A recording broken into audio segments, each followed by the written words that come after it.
언젠가 미국에서 방영하는 미국 TV에서 방영하는 자연 다큐를 우연히 본 적이 있습니다.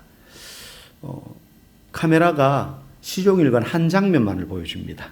거의 한 40분, 50분 정도 되는 영상인데 움직이지도 않고 한 장면만 보여줘요.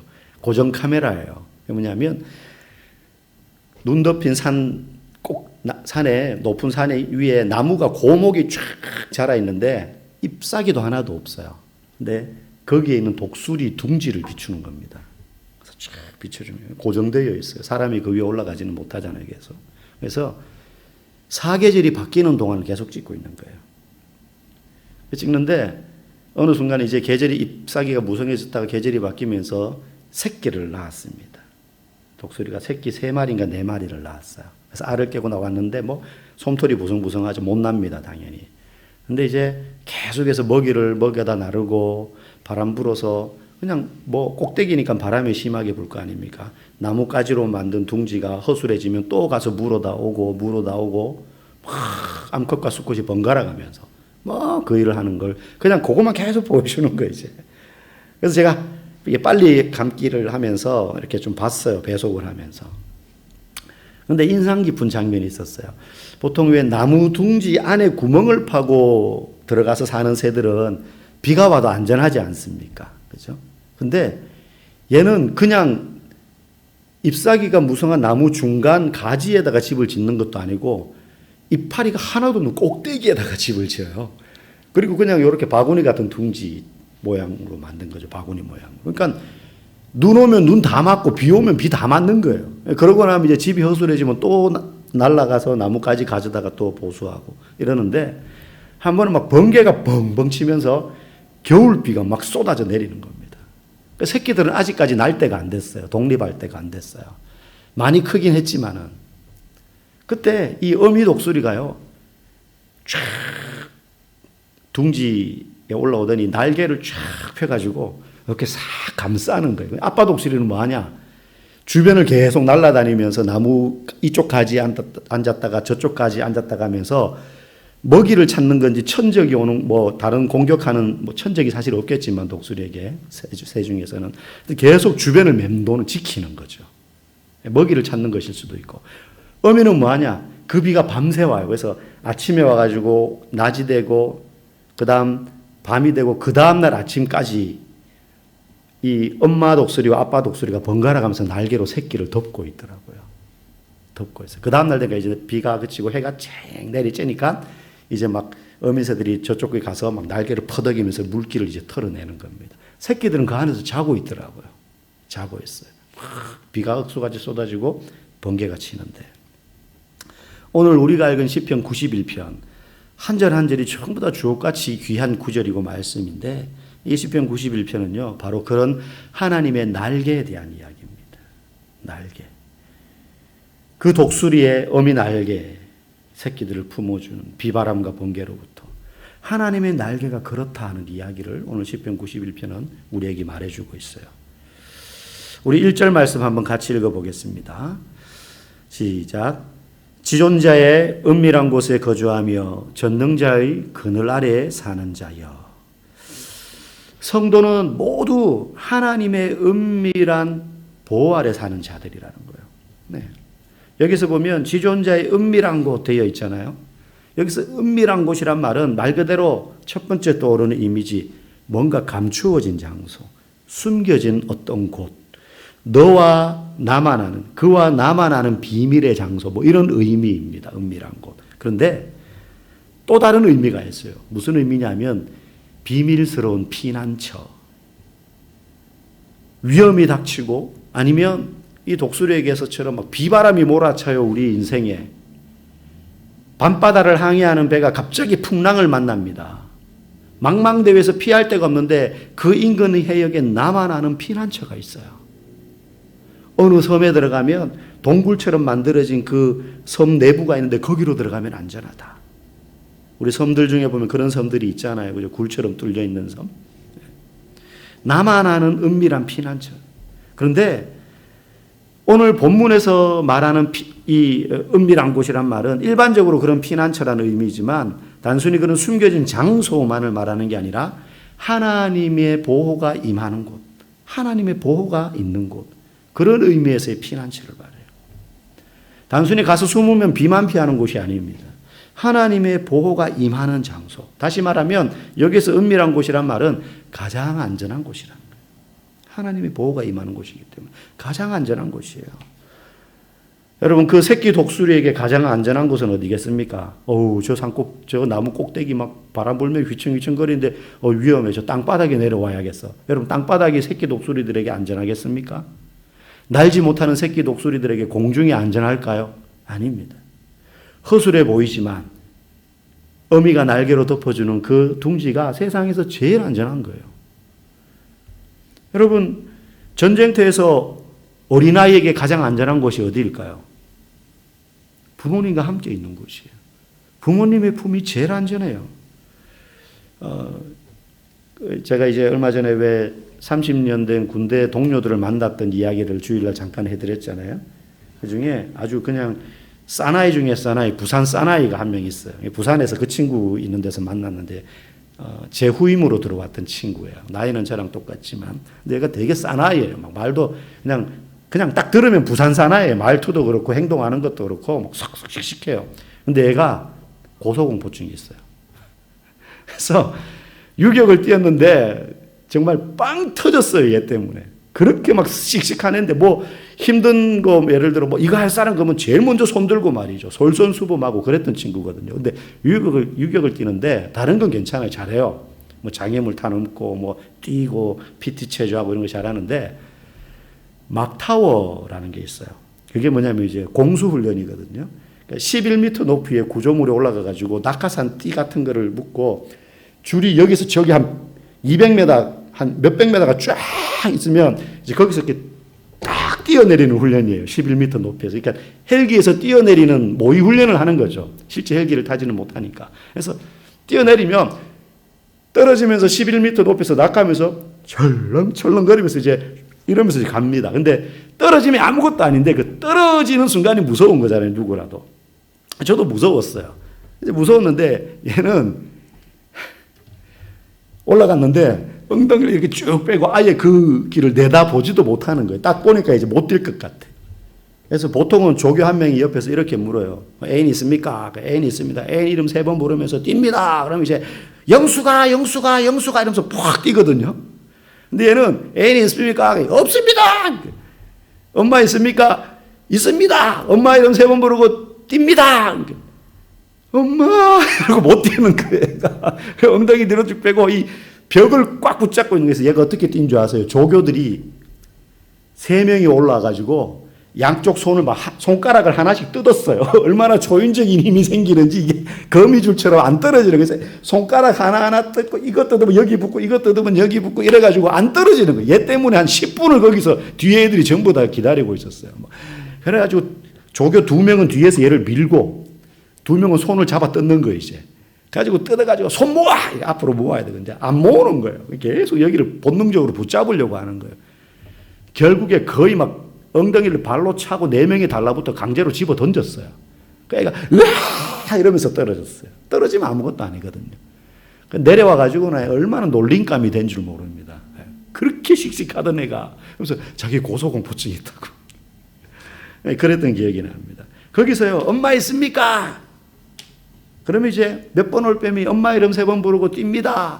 그래. 그러면 엄마 그러고 이제 아니 엄마지 어머니. 사실 엄마 이름 부르고 안 뛰는 사람은 걔밖에 없었어요.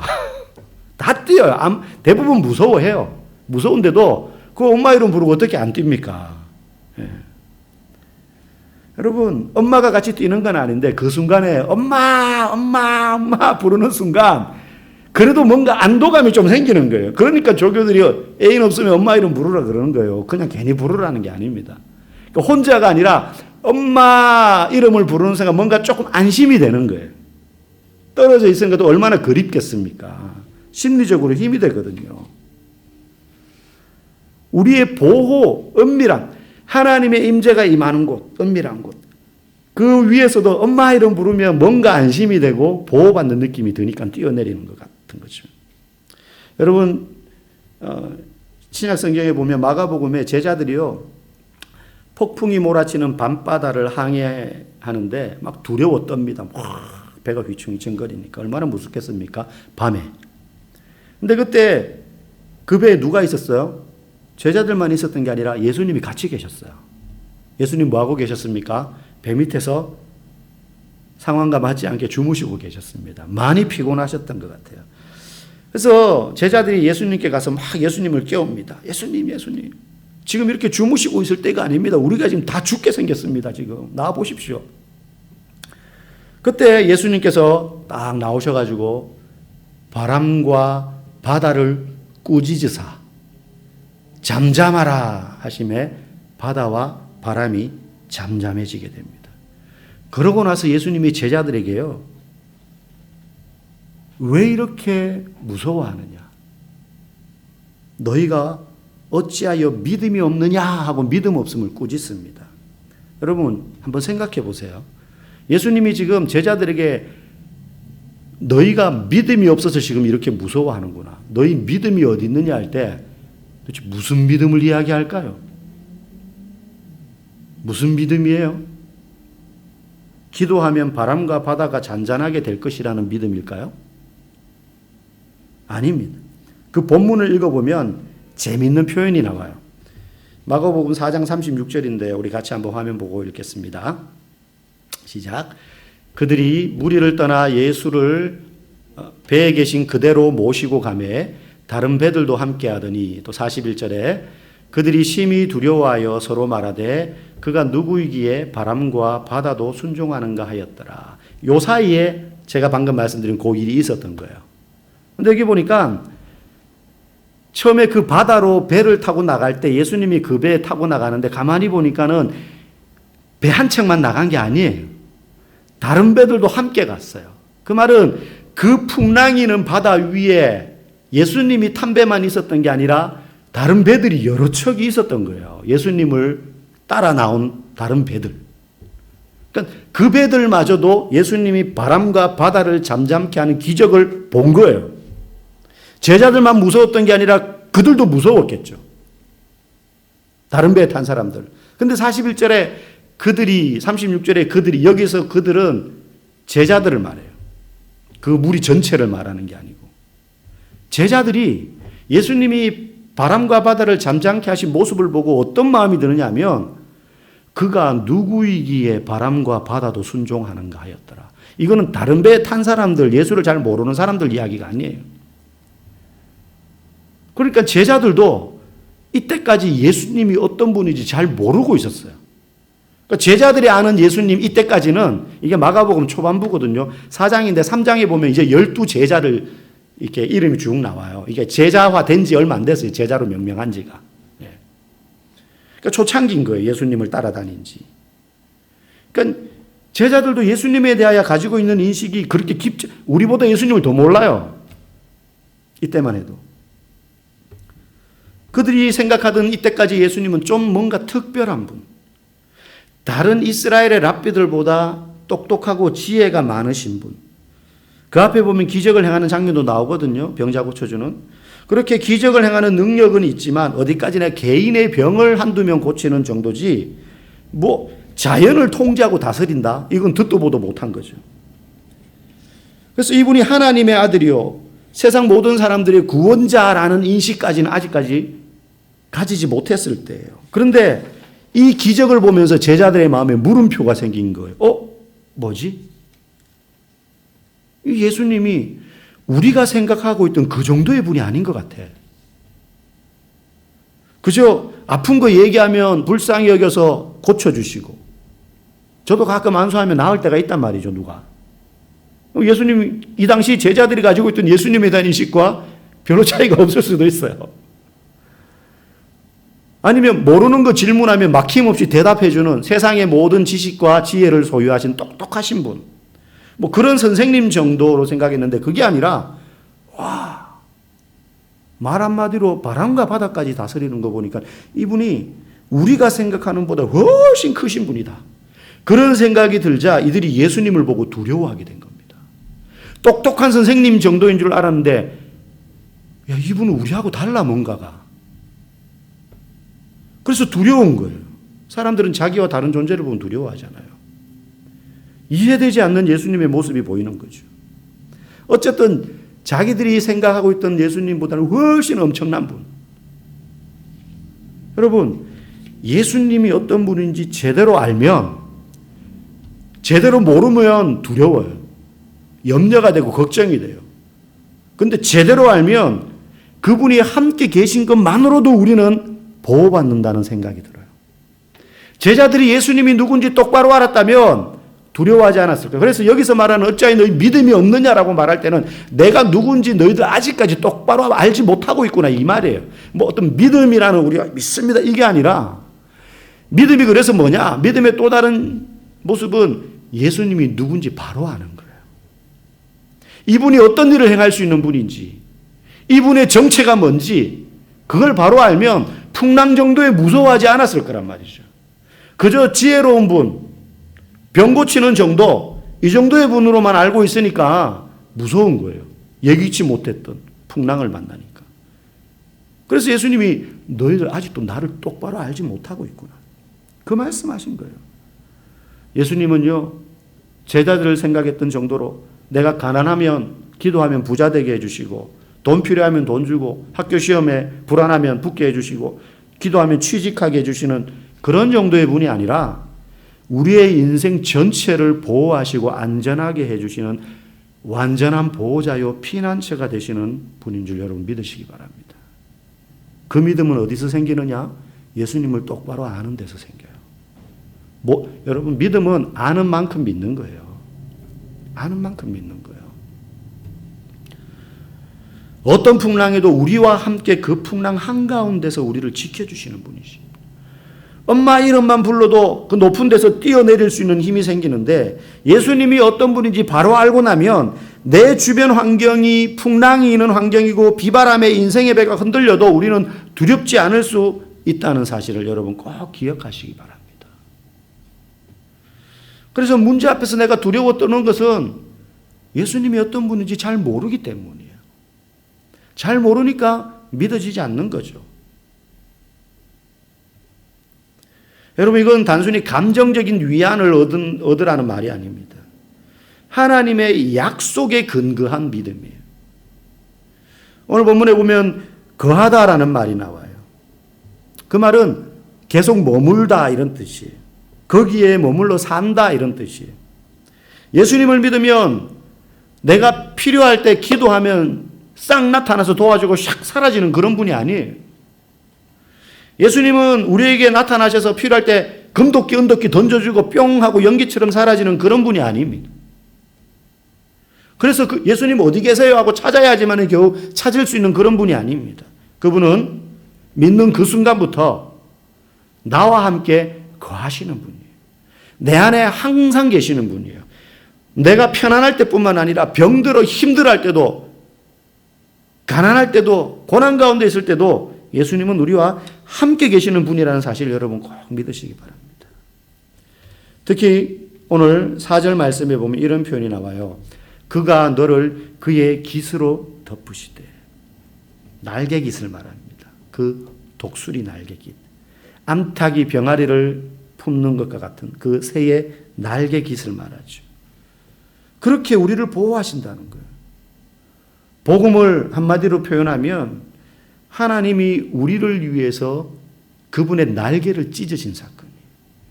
그분은 하늘 보좌에 계시던 분이에요. 근데 그분이 날개를 찢으셨어요. 그래서 이 땅에 오셨어요. 처참하게 죽으셨어요. 그렇게 날개를 찢어서 누구를 덮었느냐? 우리를 덮었어요. 죄의 공격으로부터, 죄의 비바람으로부터, 죄의 선언으로부터 주님이 날개를 찢어서 우리를 덮으시고 보호하신 거예요. 그 주님의 몸으로 한 약속으로 인해서 우리는 주님과 함께 거하기 때문에 단순한 마음의 위안이 아니라 믿음으로 안전하다는 것을 알 수 있게 된다는 것입니다. 물론 이 땅을 살면서 현실적인 어려움과 공포가 찾아오게 되어 있습니다. 오늘 5절에서 10절 말씀에 쭉 보면 특히 그런 이 땅의 현실을 살아가면서 찾아올 수 있는 위협들이 쭉 나열되어 있는데 그중에 5절에 보면 이런 표현이 나오죠. 우리 같이 읽어봅시다. 너는 밤에 찾아오는 공포와 낮에 날아드는 화살과 어두울 때 퍼지는 전염병과 밝을 때 닥쳐오는 재앙을 두려워하지 아니하리로다. 뭐 공포, 화살, 전염병, 재앙. 문제는 밤낮으로 이런 게 찾아온다는 거예요. 우리의 인생에. 고난이 밤에는 안 찾아오는 게 아니지 않습니까? 그죠? 응급실 갈 때는 꼭 밤이더라고요, 보면. 예를 들면 그런 거죠. 낮이든 밤이든 우리의 삶은 위협으로 가득 차 있는 게 사실입니다. 화살이 우리를 찌릅니다. 마음을 찌르는 말들이 있습니다. 예기치 못한 사고가 생기고 억울한 상황을 겪기도 합니다. 그런데 시편 기자는 오늘 본문에서 말해요. 두려워하지 않아도 된다. 왜? 하나님이 우리의 피난처이시고 우리의 피난처시라는 것을 예수 그리스도를 통해서 우리에게 약속하셨기 때문이다. 그래서 7절 말씀에 이런 구절이 나오죠. 읽어봅시다. 1000명이 네 왼쪽에서 10,000명이 네 오른쪽에서 엎드러지나 이 재앙이 네게 가까이 하지 못하리로다.